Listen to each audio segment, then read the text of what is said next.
Hello, my name is Kara Fines. And I'm Barrett Fines. And we are parents. We have a second grader and a pre-kindergartner. And we presented some information to the board in the town hall meeting on Monday, May 11th. And we felt that more parents would want to be connected to this, as well as teachers and staff. Yeah, initially we thought we might be able to live stream it or something to that effect. But out of respect for the board and at their request, we didn't record the actual event, and there were some reasons why that made some sense. So we felt like, though, it was important that this message was heard, at least our portion of it. So that's why we're doing this recording here today.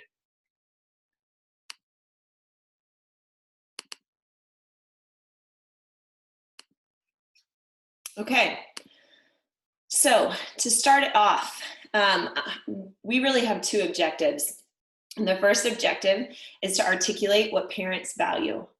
And the second objective is really to connect all parties involved. We intended to connect the school board, Dr. Whitus, and parents and teachers, because we feel that there's been some misrepresentation and omission of some key elements.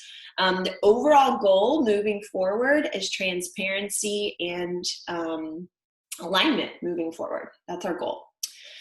So with the transition of our elementary school principal and some information expressed from the board about maybe some declining progress and some concerning test scores, as a parent, it started raising a lot of questions for me. And so I started asking the questions and following that lead, which led me to wonder, what do I value in London? If we have declining progress and our test scores are subpar, well, why do I have my children here? And then I was curious, why do other people have their children here? So I created a survey and sent it out, just word of mouth and networking.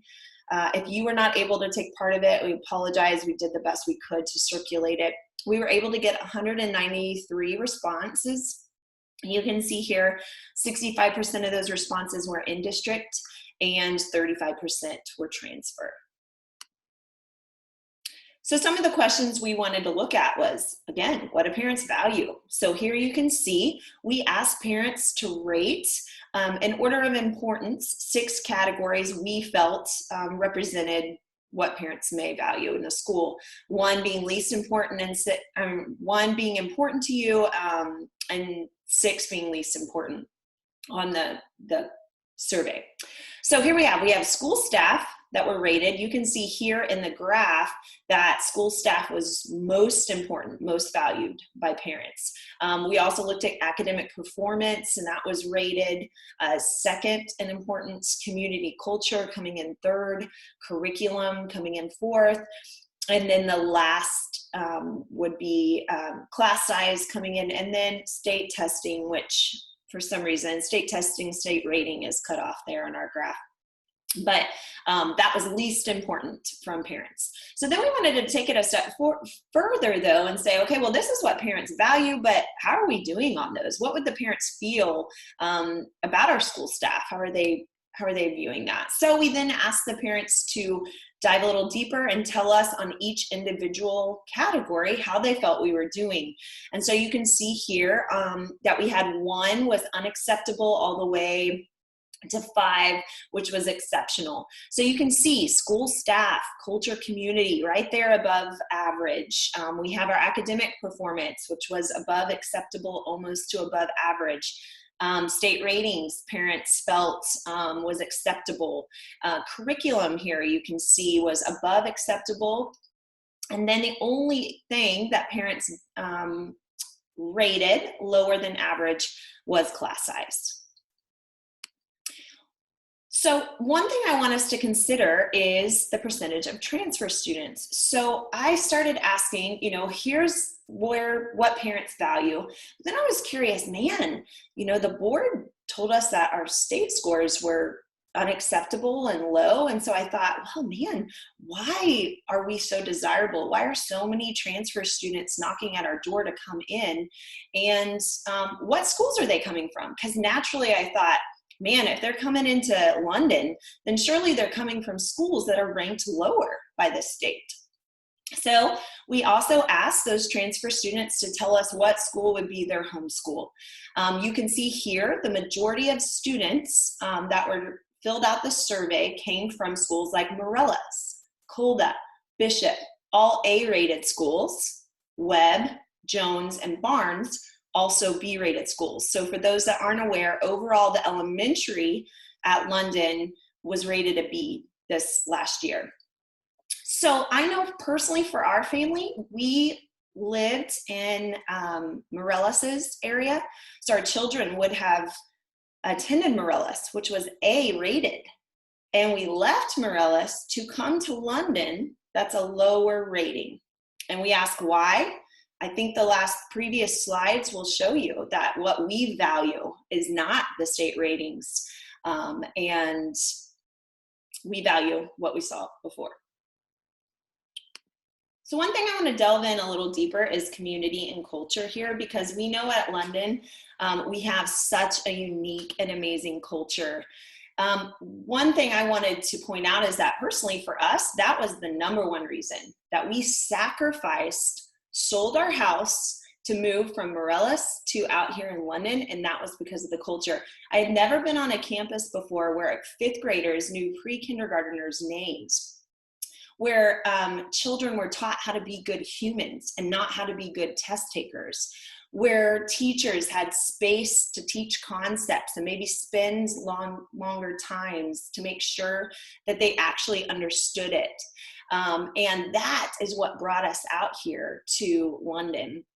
One thing I know is that culture is created by leadership. This culture at London was created by Ms. Gutierrez, and then it filtered down to teachers, and that filters down to our students. This is important because making sure the next principal is a culture fit is mission critical to ensure that our culture remains.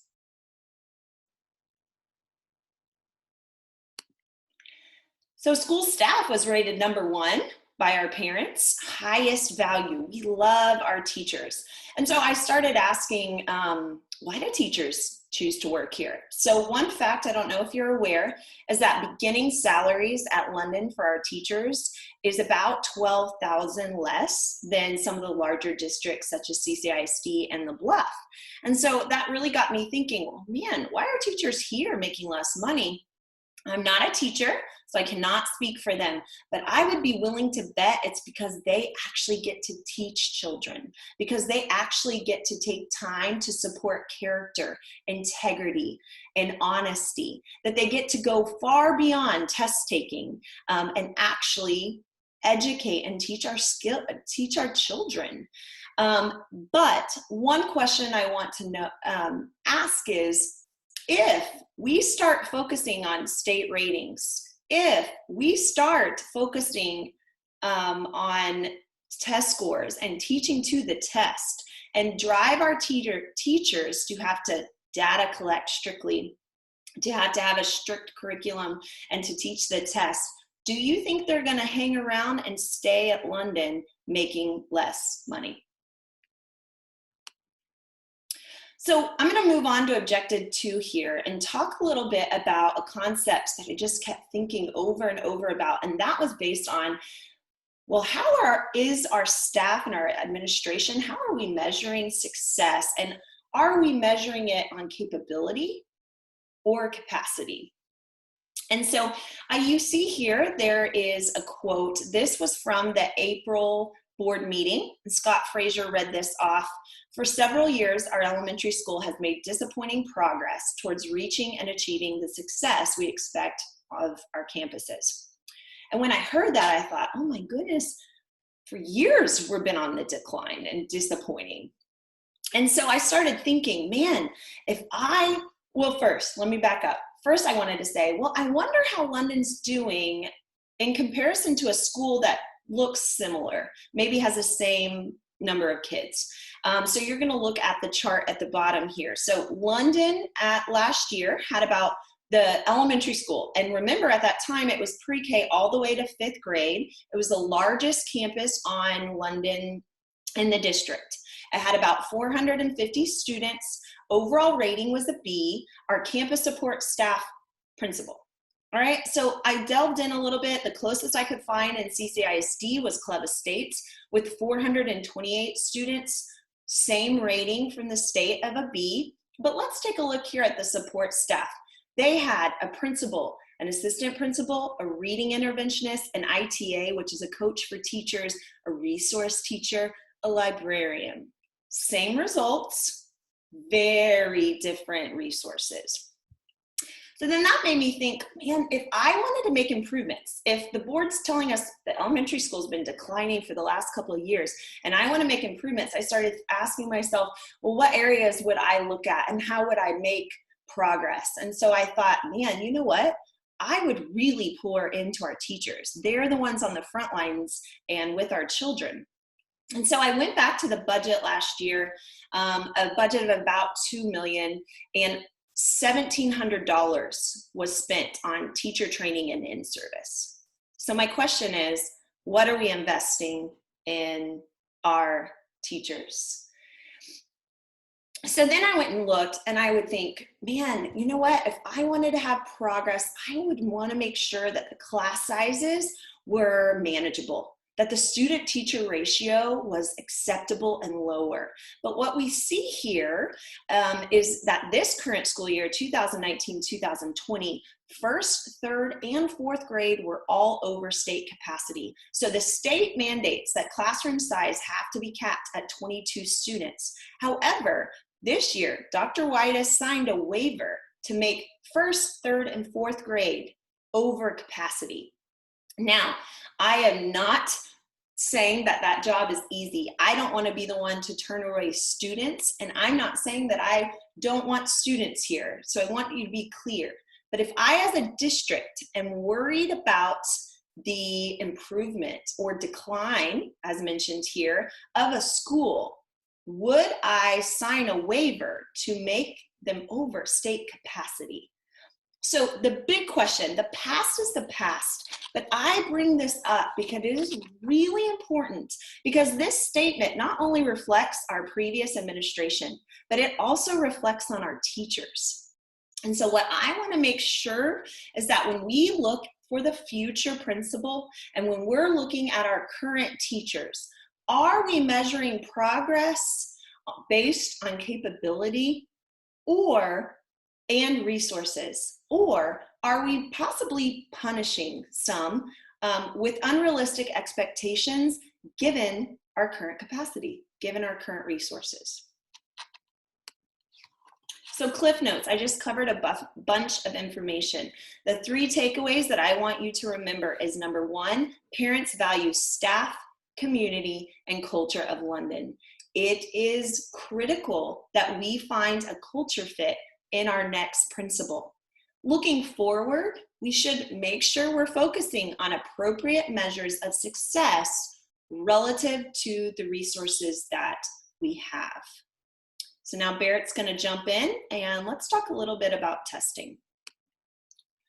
Yeah, so as you've heard so far, really the state test scores are the least valued attribute for London. However, because there's specific mention of those relative to the performance of the elementary, I thought it very important that we take time for parents, the board, everybody really to understand what that really means. And so I've got a quote up here on the board from the school, from the school board meeting. And the intent of this is not as a gotcha, as a haha, you read this and you meant this. I really just wanted to give you all some insight into my thought process as I listened to that, and was frankly shocked, as I'm sure many of you were, of, whoa, what do you mean, several years of disappointing progress? What do you mean that the elementary is that much different than middle school and high school? And an F, whoa, surely not, because we would have known about that. I mean, so those are some of the things, the thought process went through my head. So what I want to do is kind of break apart, unpack that statement, and work through each one of those elements as I did in my own head, to try to better understand.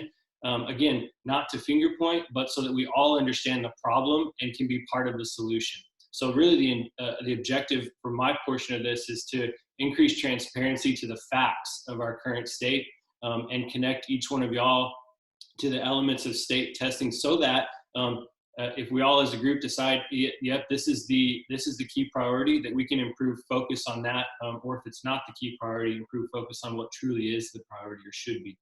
So the first thing I did, and this top portion is a screenshot of the TEA scorecard for the London Elementary. You'll notice that there is an F rating there for relative performance, but the overall rating, as Kara mentioned, was a B.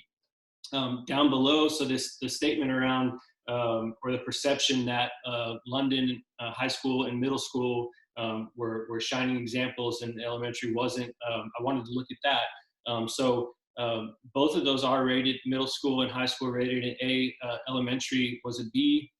The relative performance rating for London Middle School is a C, so certainly not exceptional. And the other thing I wanted to look at was the percent economically disadvantaged, and that is particularly relevant to this relative performance score. So what I want you to take away from that is that the high school and middle school are at around 20%. And I'm not sure of the dynamics there of why they're at 20% and London Elementary is at 11, but that's the fact. So that'll become important later. So just remember that as we move on.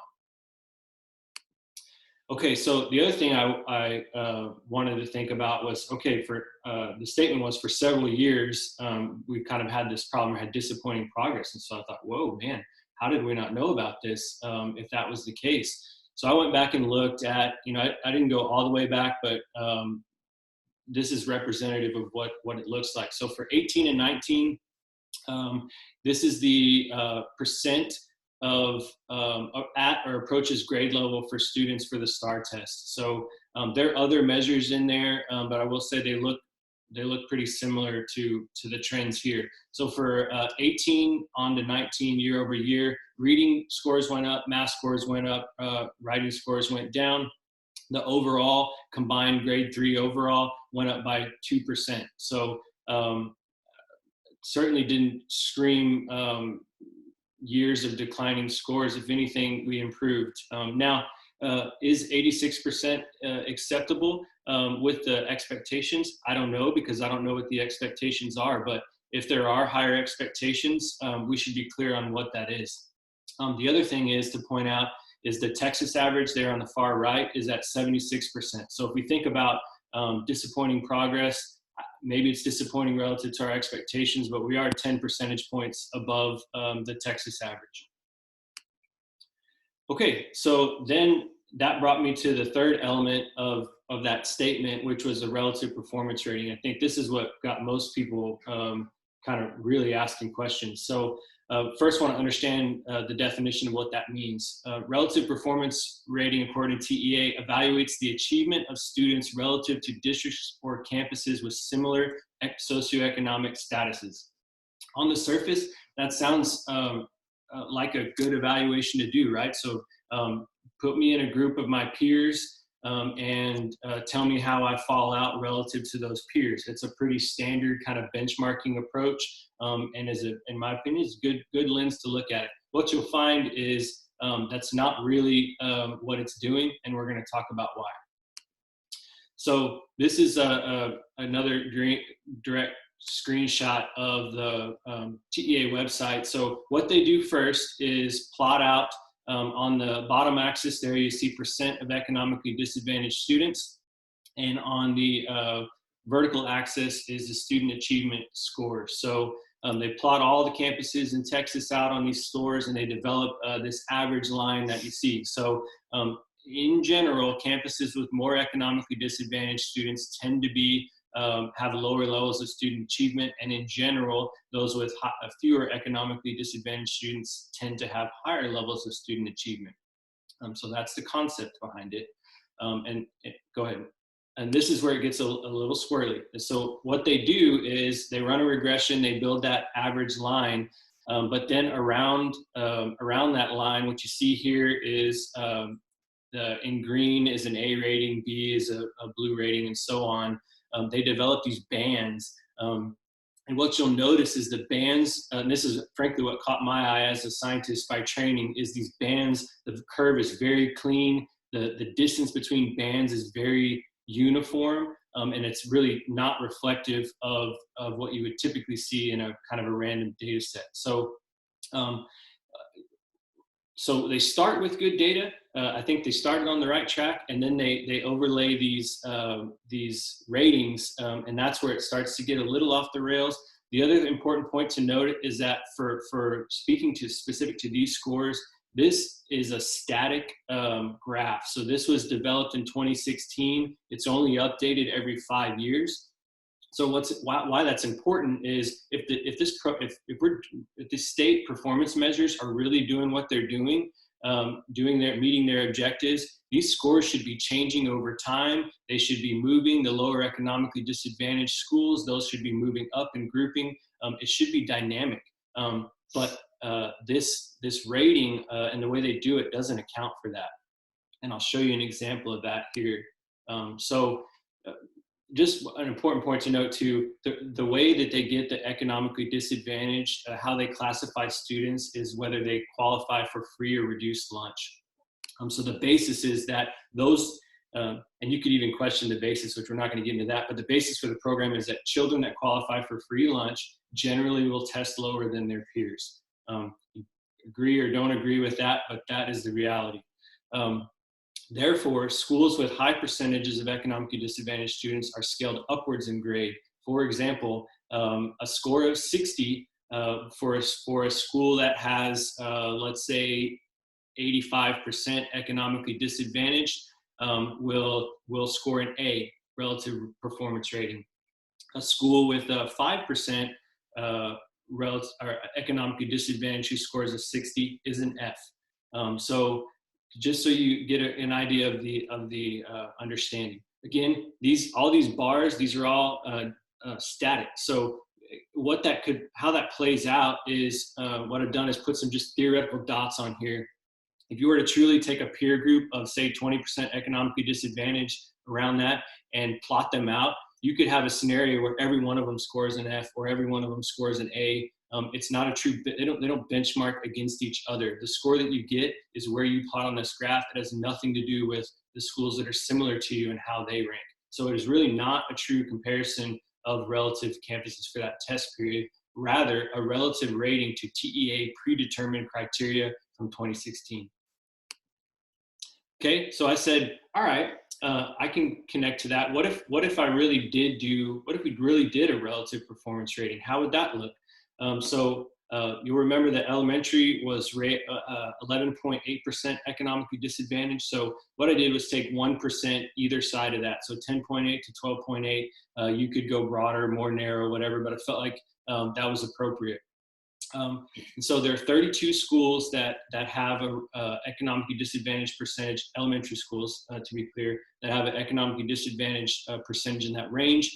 0 of those schools have an A relative performance rating, and 54% of them fall at a C or below. So I started asking myself, man, if that was the GPA for my graduating class, or say even the science, if we want to take it as a subset, the science scores for my graduating class, I'd be asking some questions. Certainly doesn't depict what you'd expect of a normal distribution. I think it speaks to the fact that those schools that are on the left side of that curve, it's more difficult because you're competing against static limits. It's more difficult to maintain a higher rating.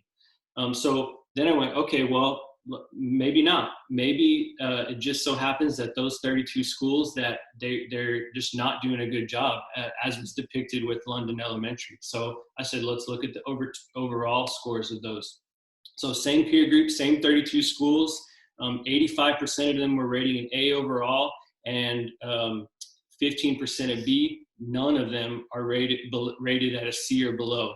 So it just tells you that you've got to take that relative performance rating with a grain of salt, and that you can't necessarily apply correlation and causation to anything. It just doesn't make sense. Okay, so I mentioned a couple things. This is the chart from the beginning here with the overall rating. I wanted to show you just on the graph where London or excuse me, where the high school and middle school fell out. I'm using high school and middle school terms because that's what TEA, there's really only 3 categories for TEA. And so they classify the 5th through 8th scores as middle school and 3rd through 4th London Elementary. And I hate to back up here, but I actually missed a point before. Those 32 schools, they include, the majority of them include 5th grade. And so that actually, you'll see here in a second why that's important, because 5th grade is in a different, I'd call it testing category. They've got some different rules to the game for 5th grade, 8th grade, and 12th grade. So what you see here is that London high school and middle school are further to the right on that curve because of the 20% roundabouts economically disadvantaged versus the 11. So if London Elementary were in that same distinction, they would move to the right of that curve and be probably in the D category. So the other thing, the other question I asked myself was, well, man, if this relative rating performance, if it's a problem, are other schools having this problem? And so I looked in the area, and one I found very quickly was Seashore Academy on the island. If any of y'all are familiar with Seashore Academy, it's basically people are beating down the doors. It's got a waiting list to get into it. It has an F, also relative performance score, and a C overall rating, which is worse than London Elementary's B. So again, you got to take all this with a grain of salt and really think about what education matters, what the priorities should be, how to use these scores. I'm certainly not saying we should dismiss anything about these scores, but how do we use those scores and the data and the information that it's telling us, understand it, and use it to drive progress versus use it as a hammer. Okay, so I want to do a little bit of crystal balling here, or demystification moving forward, because I'm going to tell you, I think, my personal opinion, what's going to happen. So in 2020, 5th grade will be included in the elementary category. So if you remember before, it was just 3rd and 4th grade. And many other schools, I would say that the standard across the state is that elementary includes 5th grade. And I'll tell you why that's, for this purpose, is a disadvantage, was a disadvantage for us. There's something called the Student Success Initiative. That applies to 5th, 8th, and 12th grades. And so by design, those are grades in which you're transitioning from elementary, middle school, high school, et cetera, or graduating. So by design, the state wants those students to progress. It's in their best interest to get them to progress. So it allows them additional attempts to pass the test. And what this equates to is a higher pass rate by design. So you'll see pass rates for 5th grade, they're on the right side, in the ranges of 90-95%.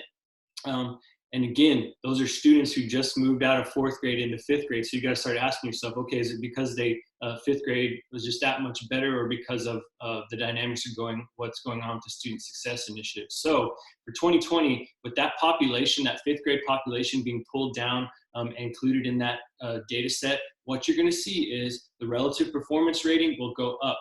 Our overall rating may go up, but in general, trajectory of all ratings are going to go up solely because you're including that population back into that group, regardless of what administration changes are made, of what we do to improve. Not to say that we shouldn't continue to improve, because we should, but understand the dynamics at play. That being said, the inverse of that, the middle school, its relative performance rating was a C. Because that 5th grade group is being moved out of that population and into the elementary, you may see those scores go down. Just know that you've got to understand why. You've got to ask, why did that score go down? Going back to Kara's comment, did it go down because of capability of our staff, or did it go down for some other reason? You cannot take these at face value. Okay, key takeaways. State ratings are one tool to give the district insight to areas of improvement. We must apply due diligence to understand what they're telling us and what action is required, right? You can quickly get yourself into a knee-jerk reaction. I need to find out who's responsible for this, and we're going to go hunt them down. Take the time, And I'm urging you as parents, take the time to understand what they really mean.